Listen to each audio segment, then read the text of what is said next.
ഇടുക്കി ഉപ്പുതറയിൽ വീട്ടമ്മയുടെ കൊലപാതകത്തിന് പിന്നാലെ ഭർത്താവ് സുബിനെ തൂങ്ങിമരിച്ചിൽ കണ്ടെത്തി. വീടിനോട് ചേർന്നുള്ള കൃഷിയിടത്തിലാണ് മൃതദേഹം കണ്ടെത്തിയത്. ഭാര്യ രജനിയുടെ കൊലപാതകത്തിന് സുബിനെ പോലീസ് സംശയിച്ചിരുന്നു. രാഹുൽ വിജയൻ ഇടുക്കിയിൽ ചെയ്യുന്നു. രാഹുൽ, ഈ കേസുമായി ബന്ധപ്പെട്ട് സുബിനെ പോലീസ് അന്വേഷിച്ചു വരുന്നതിനിടെയാണോ ആത്മഹത്യ ചെയ്ത നിലയിൽ ഇയാളെ കണ്ടെത്തിയത്? എന്താണ് വിശദാംശങ്ങൾ?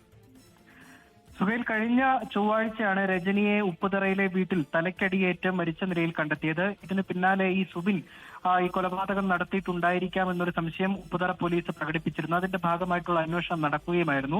ഈ രജനിയെ കൊലപ്പെടുത്തിയതിനു ശേഷം, അല്ലെങ്കിൽ രജനിയുടെ മരണം നടന്നതിന് ശേഷം സുബിൻ ഉപ്പുതറയിൽ എത്തുകയും പരപ്പ് എന്ന് പറയുന്ന സ്ഥലത്ത് ബസ് കയറി കോട്ടയം ഭാഗത്തേക്ക് പോവുകയും ചെയ്തിരുന്നു എന്ന ചില ആളുകളുടെ മൊഴിയുണ്ടായിരുന്നു.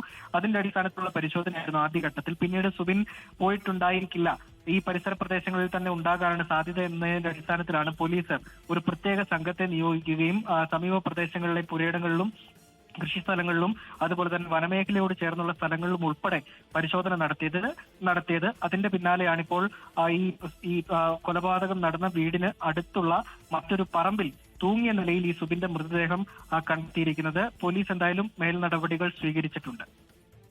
ഭാര്യ രജനിയുടെ മരണവുമായി ബന്ധപ്പെട്ട് പോലീസ് അന്വേഷിച്ചിരുന്ന ആളാണ് ഇപ്പോൾ ഈ ആത്മഹത്യയിൽ കണ്ടെത്തിയ ആൾ. രാഹുൽ വിജയനാണ് ഇടുക്കിയിൽ നിന്ന് വാർത്തയുടെ വിവരങ്ങൾ നൽകിയത്.